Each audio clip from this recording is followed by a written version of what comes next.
Welcome, everybody, to the Black and White History Podcast. Make sure to like and subscribe. We are your hosts, Christian and... You know, the highest goal I've ever had is getting a cushy government job and then just coasting for 40 years until I die on the taxpayer dime. So I did that, and I lasted 3 years, and it crushed my soul. So I quit. So you're not going to run for office or anything? I'm Jordan. Thank you, everyone, for sticking around if you're still here. Yeah, if you lasted through Johnson. Well, if you've made it this far. Yeah. You know what's the craziest thing?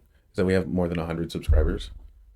Yes, thank you. And yeah, we mean it when we say subscribe. I know that's just white noise, but... I don't watch this. Yeah. This is horrible. No, I mean, we try, we have fun. But no, thank you. It is interesting to think that there's, what was like 127 or something like that last time I checked. Maybe 121. Oh, 21. Oh, we lost some people. So dang it was the slavery thing again. It gets us every time. No, but it's cool to think that there's like 100 people in the world somewhere that like watched a video and subscribed to it. So I don't subscribe to things lightly. But yeah, no. So it's hard for small channels out there. We gotta just keep grinding though. Every subscriber means something. Either that or show some skin. Yeah. That's on our Rumble, so. Yeah. Trying to get our truth. Yeah. It's on our truth feed. Yeah. Is that still a thing? I heard that there was something going on with that. I don't know. We'll cut that part. Anyways. Okay, Grant. So. Ulysses. Oh, Ulysses. I like Ulysses S. Grant. Yeah, I'm going to say Grant is one of my favorite presidents, even though, I mean, we'll get into the good and the bad of it. Just him as a person, just his character, and I mean, obviously all his accomplishments with the Civil War. I mean, that was really the height of his career. His presidency was kind of left a lot of people wanting, but I think he was still able to do quite a lot considering what preceded him. Yeah. And I've seen... I think the opinion of Grant over time is starting to improve. Yeah. There was a thing going around, and it was, this presidential survey in 1940 or something like that. And it was set up like a tier list, which was kind of funny. And he's an S-tier president. Right. Grant and somebody else was in the very bottom tier, and I was just like, no, oh my gosh. Probably Johnson. Yeah, I don't even remember, but it was... crazy how I didn't realize, because now if you look, he's kind of in the middle, rising and everything, but I guess at that point he was way worse than which I don't know, it was from like Harvard, some Harvard thing, and I'm like, I feel like our historical class overall was kind of bad with that type of stuff. Well, they just oscillate back and forth. I mean, when I was researching for Johnson, like in like the 20s and like the early 20th century, like Johnson was in the mid tier of presidents because interesting. Yeah, because they like, not that they agreed with like his particular politics necessarily, but like his adherence to like, this is a states' rights issue, this is not a federal issue, I'm not gonna enforce federal law on states that violates the Constitution. So like they bumped him higher, but then it's like as time has gone past like the 20s and 30s, we're like, no, he was a dumb, stupid idiot and not like politically sophisticated enough to like fake it and actually try Reconstruction. He basically just did a carbon copy of what had just happened, but with just like fancier language.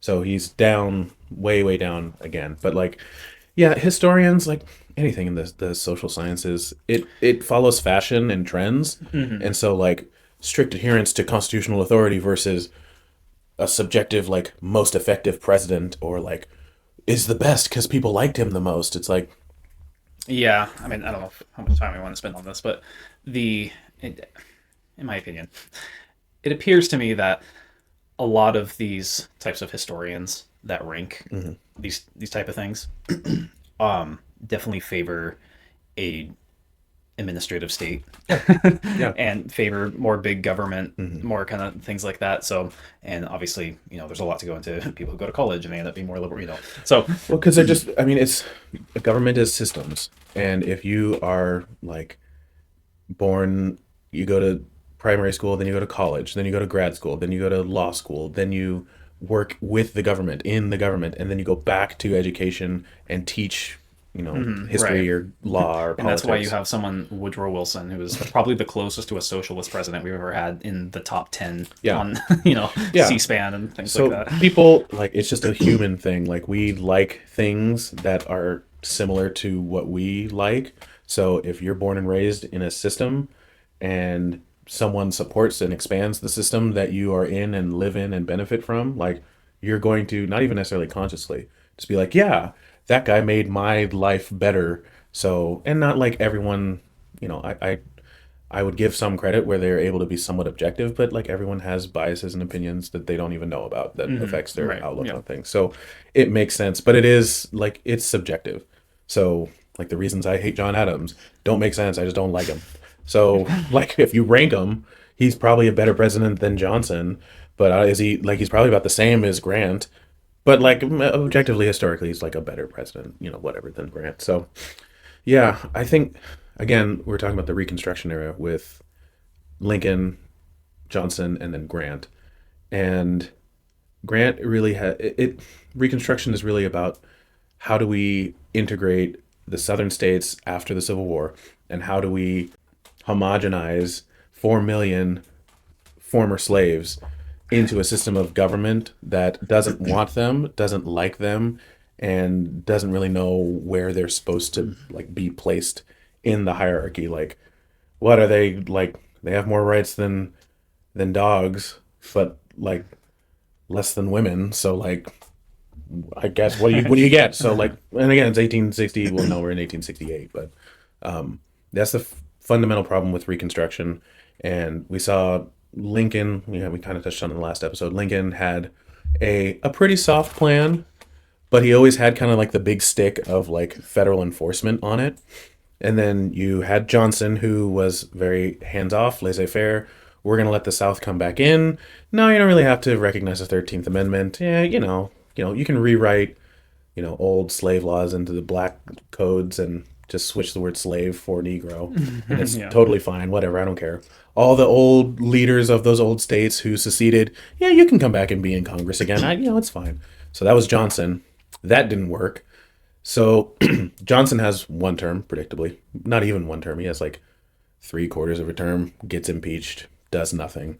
He ran for re-election. He ends up getting primary. Democrats ditch him completely. Yeah, they say no. They know a sinking ship when they see one. So Horatio Seymour is the Democrat nominee, and Grant kind of runs as this peace candidate. And in the midst of all this, infighting of, you can watch our Andrew Johnson episode on that, but just all the horrible things that are happening in the South to black people and even just people supporting what was going on. You have some, Grant is, he's the winner of the Civil War. He's the, so he's just coming in as the general president. Yes, he's kind a of thing. stabilizer. Yeah. So he's running as, he brought peace between the Union and the Confederacy, and now he's going to bring peace with the presidency. Yes, except it should have been a clue. The way he brought peace between the Union and Confederacy was with bullets. Sure, yes. He just shot them until they couldn't fight anymore. Yeah. No, but also a major thing to consider, and I'm only half joking when I say this, President Seymour versus Ulysses S. Grant. Anytime someone uses their middle initial, that's presidential. Yeah. Seymour. It even sounds like it. Yeah, he got shoved in the locker.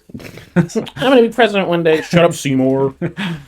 No, so, and also at this time, Grant is still he is probably the most famous person in the country, yes, at least. Yes, so Lincoln's dead. Lincoln's dead, and this is the big hero of the Civil War. And, it's still we're still pretty fresh off that, and we're still scared of Sherman. Yeah. So he ends up going for it. He originally didn't want to, but again, it's at the time where you don't seek the presidency seeks you. So the country needs you, Ulysses. So he throws on the cape and and the cigar. Yeah. And which we'll get into that. I mean, I don't know if you know this. He smoked about 20 cigars a day. No wonder he got cancer. Yes, I was gonna say we'll get into that. But Yeah, so Grant comes in with the election of 1868.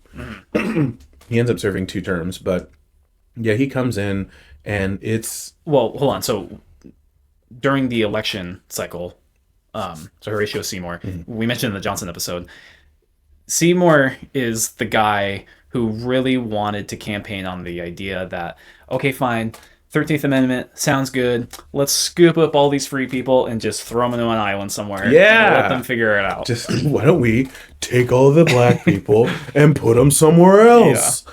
And more than a few people were like, that's not a half bad idea. Yeah. And yes, part of it was because they didn't really like black people. But the other part of it, and something even Lincoln considered too, is what, like the first couple generations of slaves were not born in America. They were born on a whole different continent across the ocean. And like, what do we do with 4 million people who don't really have skills? They can't read or write. Now, it's not because it's not for their own fault. Like, you couldn't, like, we'd kill you if you tried. But they can't read and write generally. They are really only good at manual labor. They don't can they govern themselves? Like, do they want to? Are they going to integrate? Like, is it possible to integrate? Rather than hash that out in our own country, why don't we just essentially put them back or give them land? Because the other thing too, especially back then, but even true now, like if you don't own land, you don't really have any power. You can't generate your own income. You can't generate your own food and your own security. You are at the whim of whoever owns the land that you're on. So, like, short of giving black people land, which is something that they, during the Civil War, said, we're going to give you 40 acres and we're going to give you land that's been seized from the Confederacy. We're going to divvy that up and give that to you so you can start. That kind of went away because they're like, actually, land is pretty valuable. It's the only thing they're not making more of. So we can't just give it away to people. We actually want that. So that got scrapped. And so, like, relocating freed slaves to a different place, either their home countries of origin or like an island. Central America. Yeah, Central America or an island in the Caribbean or something like that where they can establish their own government and be self-governing and kind of wash their hands of the whole thing. Like, oh, sorry, let's just put that back. That didn't end up coming to fruition. Frederick Douglass kind of put the kibosh on that. He and his argument was, like, essentially, you brought us over here. Yeah. Like, you did this. Like, you don't get to just, like, sweep it under the rug. Like, we're here now. We're fighting a whole war. Like, you're stuck with us now. So we're just as much people, which means we're just as much citizens. If we're going to do this, we're doing it all the way. You can't just get rid of us. They're like, fine. We'll just slow roll your rights and put all these stipulations like understanding clauses to vote, like, or literacy tests. It's like, okay, you have to know how to read and write in order to vote. But they make it so that, like, white people can't do it either. They just make it intentionally confusing so that, oh, you didn't pass the test, you can't vote. Sorry, boop. It's not me, it's just the system that I came up with. So, yeah, that's kind of where Grant is placed in the nexus of a failed Reconstruction. Like, all the goodwill, all the relationships that Lincoln had established, they went away, and Johnson, like, not only didn't advance the cause, he just destroyed he set pretty much all the foundations pretty far to essentially, like, almost pre-Civil War. Like, the main benefit is the 13th Amendment, and that is not really enforceable. Yeah, because it's not specific enough. It doesn't give the government power to do anything. So yeah, okay. So looking at the map here, here's what we have. Obviously, the green is, they're states that haven't come back in yet. Good old Texas. Yeah, it's pretty much a steamroll. Never hear about Horatio Seymour again. So Sorry, Seymour, back in the locker. Yeah. Okay, so now that we have, so much of this is just It's Reconstruction and Scandals. That's kind of the subtitle of this whole. That's the tagline. Yeah, Grant is not a politician. He's never been a politician. Yes, and yeah, he is a general. So it's a good thing and a bad thing. And again, we'll talk about Zachary Taylor, where like he could have stopped the Civil War because he was a doer. And I understand the impulse of like when there's chaos, people want a strong man to come in and just solve the problem. I don't care how you solve the problem. I just want you to fix it. The problem with that is that governments, politicians are smart and crafty, and they are self-serving over everything else because they just want to be elected. It would be nice to think that they were self-serving because they were serving the interests of their constituents, but that's not generally the case, and rarely is the case generally. So anyways, Grant comes in and he says, okay, we're going to enforce the laws on the books. Congress keeps trying to pass laws. They have passed in Congress the 14th Amendment, the Equal Protection Clause. Now it gets sent out to the states to be ratified. It needs the 2/3 in both houses of both chambers of Congress, and it needs 3/4 of the states to actually sign and ratify that they're going to do this. So Grant comes in the middle of that process. So he is committed to enforcing the 13th Amendment with the 13th Amendment with the 14th Amendment that has the very specific legal, like, they are citizens and they have the rights to do anything that other citizens have. They have equal protection under the law. So you can't disenfranchise them from voting. You can't prevent them from owning property. You can't hold them in contracts. You can't prevent them from suing in court. Well, and also really using the federal government to bring down all of the riots and the KKK. Yeah, there's a lot of shaky ground with how much federal power should have. I feel like this is going to be a problem with many presidents. It was a problem before, and it's a problem now.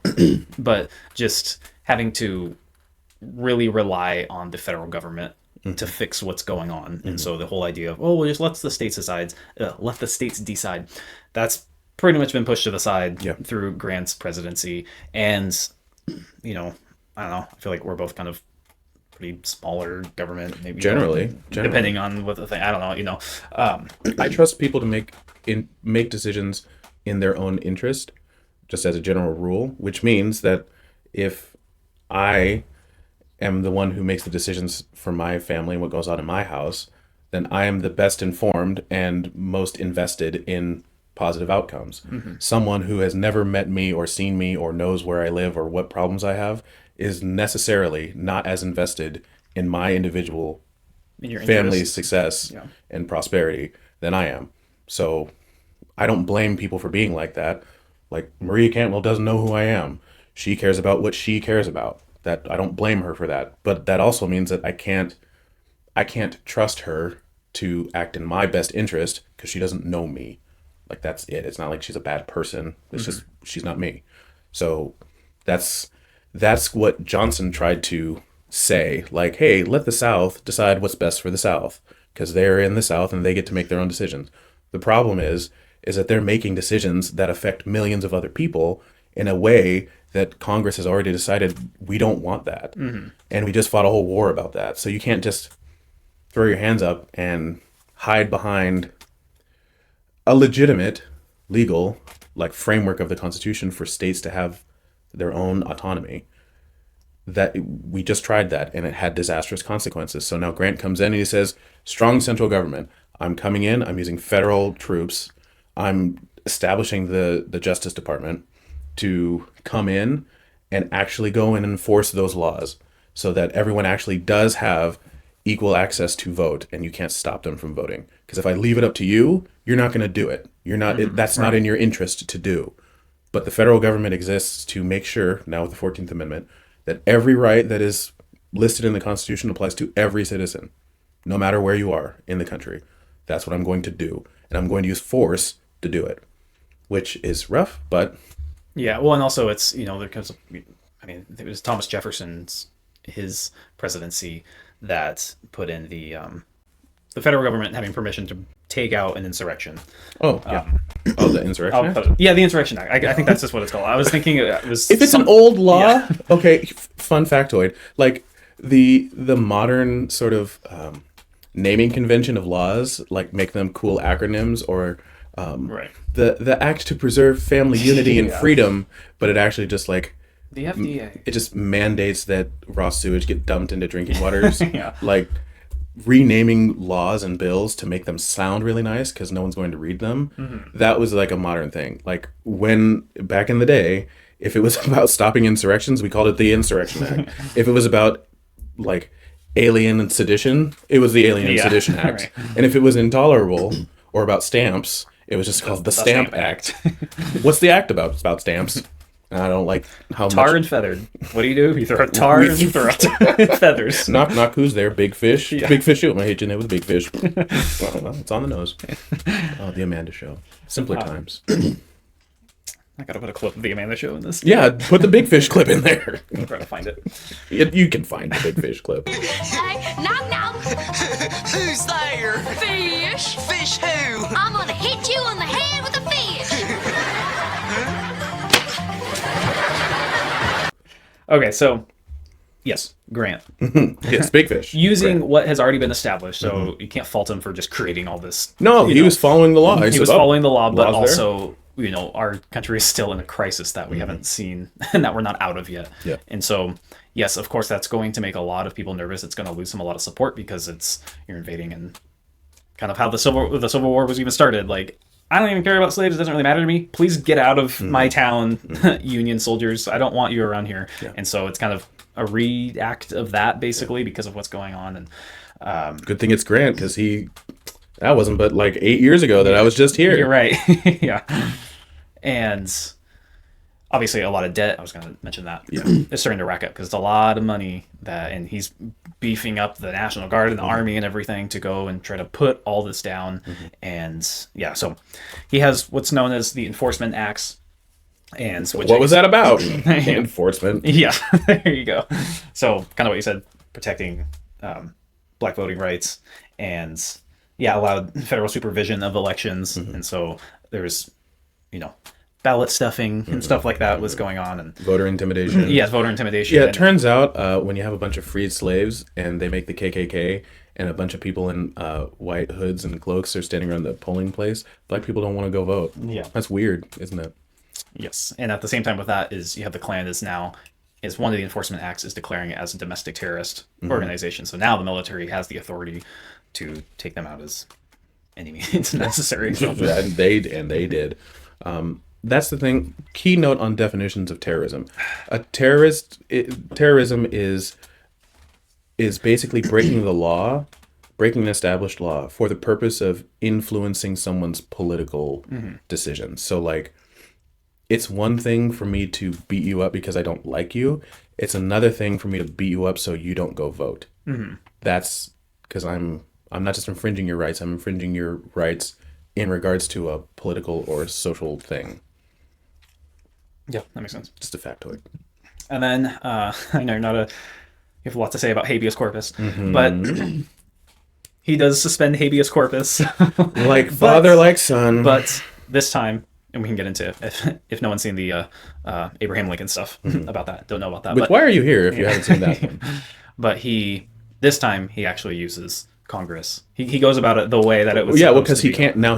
He has to go through Congress. Yeah. That was the thing with Lincoln, is that it wasn't clear. Well, and also he had enough support. Yeah. Like by far. Too. It's like, you want me to shoot these guys? And I was like, yes, please shoot them, Ulysses. Yeah. You don't like them. They only have 9 teeth between them. Okay. Quickly explain habeas corpus in case. Yeah, habeas corpus. It is a very, very old $10 doctor word, jurisprudential. So like legal precedent of it's a Latin term that means show me the body, and it basically means the government cannot go and just arrest you unless they have actual charges against you and you get a trial. So like today, if a cop arrests you, they, not at the time, but eventually have to tell you what you have been arrested for, and within a reasonable amount of time, like a few days, you have to go before a judge, and the judge basically takes it over from there. With suspension of habeas corpus, the cops can just roll up on you walking down the street and put you in handcuffs and put you in jail, and no one knows you're there. You don't know why you're there. They don't have to tell you, and you sit there until they decide that you're not in jail anymore. And that's from like the 1200s. So it's very, very old. Is it Latin? Yes.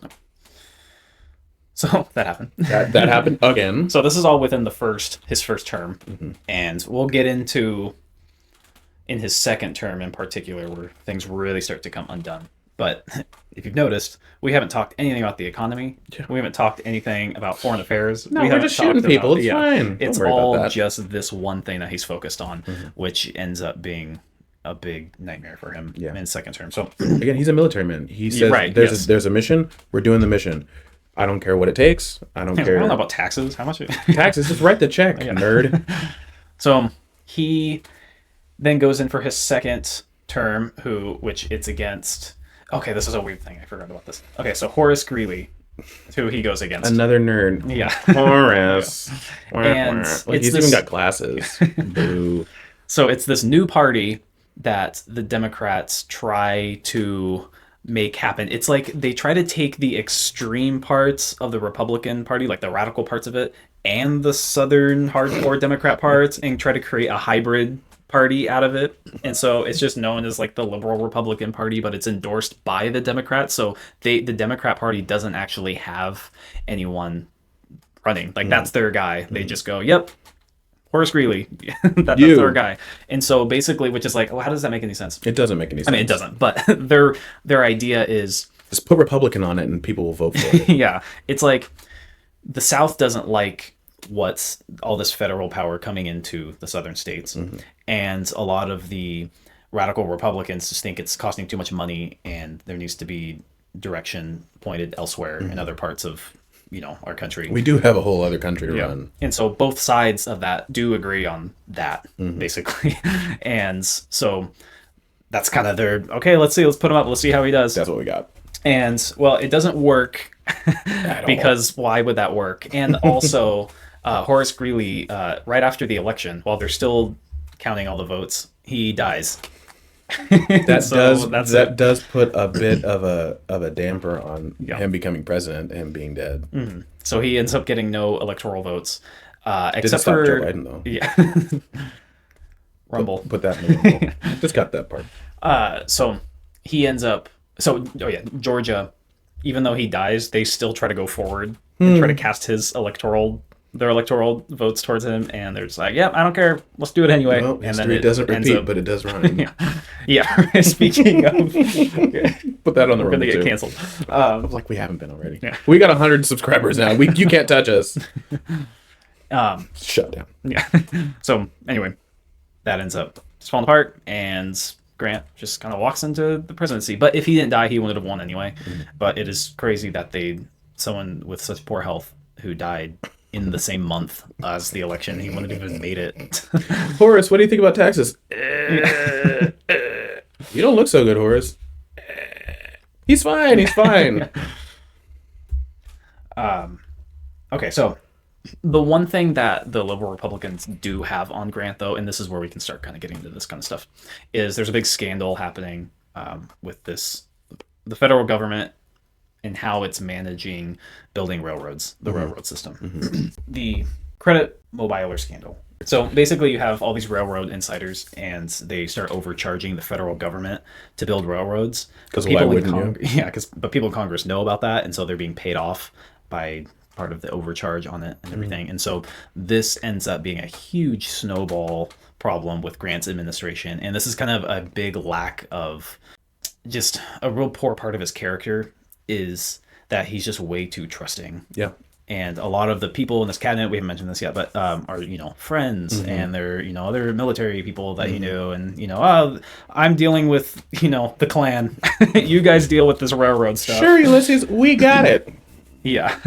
So there ends up being a huge amount of scandals that come out. The railroad one is just like one tiny piece of it. Yeah. Spoil system, all that stuff. Yes. The whiskey ring is probably the biggest one, and it's the one where the most people got indicted for and stuff. So I don't know if you have anything before I get into all that kind of stuff. No. I mean, yeah, you mentioned it. Grant is, his greatest strength is his greatest weakness, that he is single-minded, single-focused. He's going to execute this mission, hell or high water. And that works when you're a general. And it works when you're a general in the military with other military people who you don't really have an option but to do exactly what you're told. Or like they shoot you for insubordination. So like he's used to, he lives in that system. That system has been successful for him for his entire career. Why change it? Like they elected me knowing who I was. So why would I change and try to be a politician when I never said I was and I'm not? So yeah, it's the biggest blind spot that he has. And I do want to be clear, like all of these scandals that were around him, there's no, like people have said that he was involved, but there's not evidence to say that he was involved. And it would be very out of character for him to like have a life under massive scrutiny and be squeaky clean. Yeah, well, and also a lot of the problem with this is even the people who are balancing his own personal finances were involved in it. And so it would really make no sense for him to be in on it. He didn't get anything out of it. Yeah. And at the end of this, he lost everything. All his, So he had to like write his autobiography on basically his deathbed. Because he had no money. So the whiskey ring is the big giant scandal in St. Louis, Missouri, and basically there's this partnership, you can call it strategic partnership, a mafia type of partnership where you have all these distilleries and these politicians that start making so much whiskey and not reporting any of the taxes and just profiting off of it and everything, and it ends up, like I said before, it really snowballs where there's more people want in on it, and then they can very clearly get away with it, and so they just start finding other ways to go with it. So I mentioned like with his own personal banking, his own financial advisors and stuff were in on it and everything. And like I said, people in his cabinet, there were people that did see this happening and they tried to approach him about it, but because he was so just personally close with a lot of the people in his cabinet, he was like, oh no, he wouldn't do that. I trusted that man with my life. He wouldn't leave me broke and penniless and tarnish my administration and sell out the country for $80. Right. Oh no. So John McDonald is a huge scumbag. Yes. So he's kind of like the worst outlier with it. It ends up going to trial. So he ends up actually once it ends up being the top is blown off and everyone knows, Mr. President, this is happening.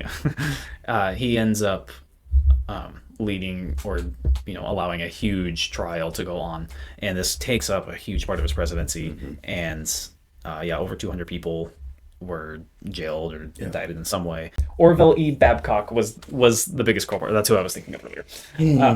So that was his private secretary. Well, if you didn't know, like, just look at his name. Orville E. Babcock. That sounds like a name you make up on a fake ID. It's like McLovin. Yeah, I was just thinking of McLovin. What's your name? Babcock. Yeah. Orville Babcock. All right. So that pretty much tarnishes his presidency. Yeah, plus there's a major economic depression. Yes, in this, there's a huge economic depression from him not handling the economy in the midst of how much money and resources he was putting towards trying to salvage Reconstruction. He really had no more support. I mean, everyone from both sides just wanted Reconstruction to end. Yeah, it had dragged on. Like, we fought a whole war. Abraham Lincoln was killed.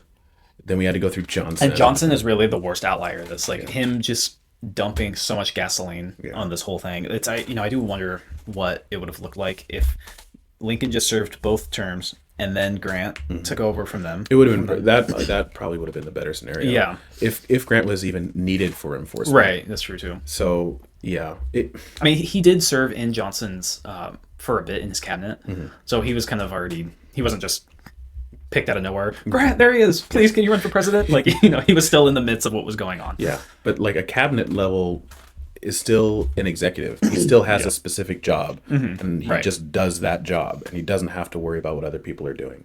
And so he just had always kind of done that.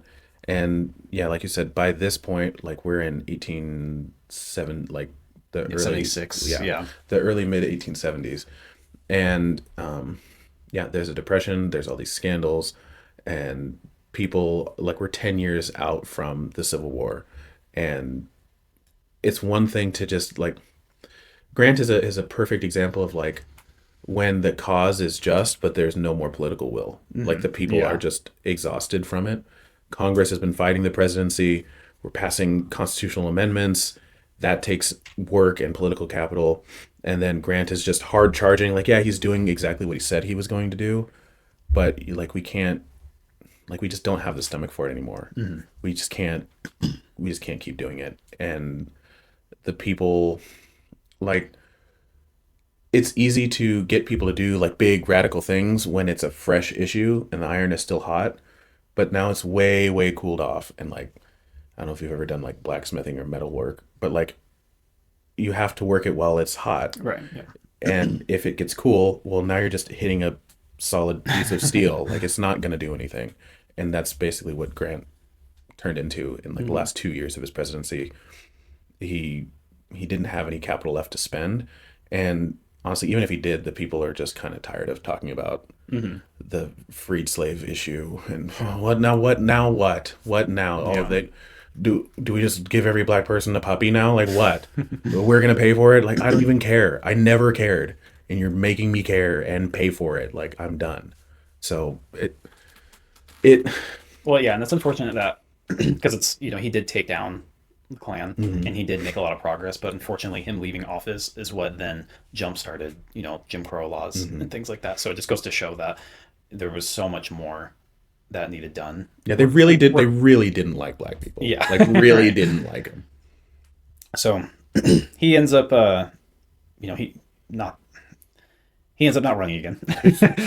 And I mean, you know, he could have, because we're not. Yeah, we're not in the 40s yet. Yeah, but Rutherford B. Hayes ends up being the next Republican that ends up winning, and we'll get a little bit into him. You start getting to the Gilded Age and stuff. I know Grant does try to run again, and, you know, Rutherford B. Hayes, talking about crony politicians, ends up being that.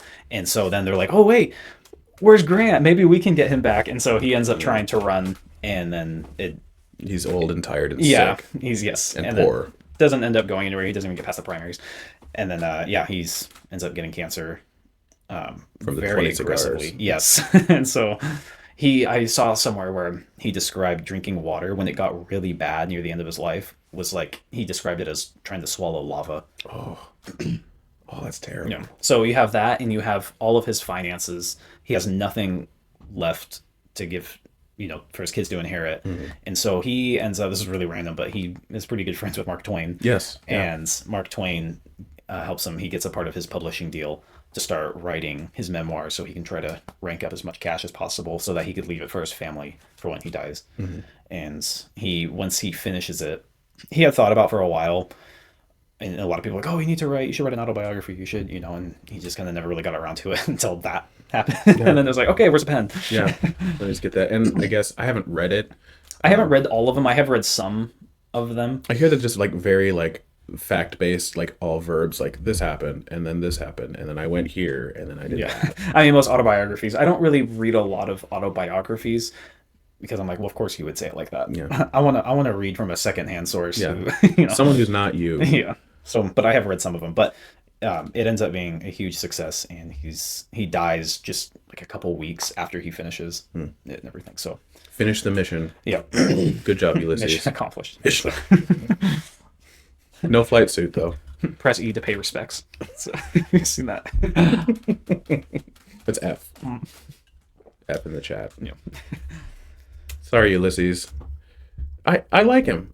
He was a Sorry, principal. I know I steamrolled through a ton of stuff, but But that's basically what happened. I mean, he was always a simple man, and he was a simple general. We're not giving another inch. We're pushing forward and winning this war. And then he gets into the presidency. We're not giving another inch. We're enforcing every law that's on the books. We're doing it, and I don't care what it costs. And it turns out, when you're the president, you have to at least pretend to care how much it costs, or you don't run again, and the country suffers for it. So, you know. well, and also, I forgot to mention this. We're not at the point yet where presidents will receive pensions after they leave office. Yeah. And so when you left. Yeah. Like, that was it. And so it was common. I know Theodore Roosevelt wrote, well, he was already a writer before, but even after his presidency, he would still write a bunch of books and things because, like, you still have to generate income. Just because you're the president doesn't mean you get anything after. And, like, speaking tours weren't really a thing Yeah. back then. They're like, yeah, cool, you were the president, but, like, I'm not going to go see you. Like, if you're at the post office, I'll say hi, but I'm not going to go spend my money and pay you to talk about what you did. I was there. I heard about it. Yeah. I guess That's it. that covers it. And that's So pretty good. I think probably one of my personal favorites, I guess. Top 5. Yeah, I'd say. I think Grant was just like a good solid guy. Yeah. And a competent guy for what he was supposed to do. And the presidency is so complex and overwhelming, even to like extremely capable people, that someone who is so myopic and single laser focused, they just get steamrolled. And that's unfortunate. Like his downfall was trusting the people He cared around too him. much. He cared too much. Oh, well, he cared too much about one thing and not enough about anything else. So, but, of all the problems that the previous presidents have had, I suppose I'd take that problem. Sure. Yeah. That's why I think there's been an unfair assessment. Well, and I think part of this too, okay, I want to mention this, is so much and that's why now today there's been more correction on looking at him more highly. Like I mentioned in the beginning of the thing, like he was ranked bottom 80 years ago. So much of that was because of Southern publications and how they were writing about him, and that really influenced a ton of people. So when people say history is, said by the victors or whatever, I don't think that's always the case. Case in point. No, history is written by the people who have printing presses Yeah. and money to hire people to buy and sell books and stuff. Yeah, turns out the Plantation Publishing Company is not the most objective. Plantation Times. Yes, yes. Unbiased news from Savannah, Georgia. Oh, Ulysses S. Grant, what a cad. Just a simple publisher, and I don't like him. All right. On that note, there. Rutherford B. Hayes is next. Yeah. Another obscure president. Yeah.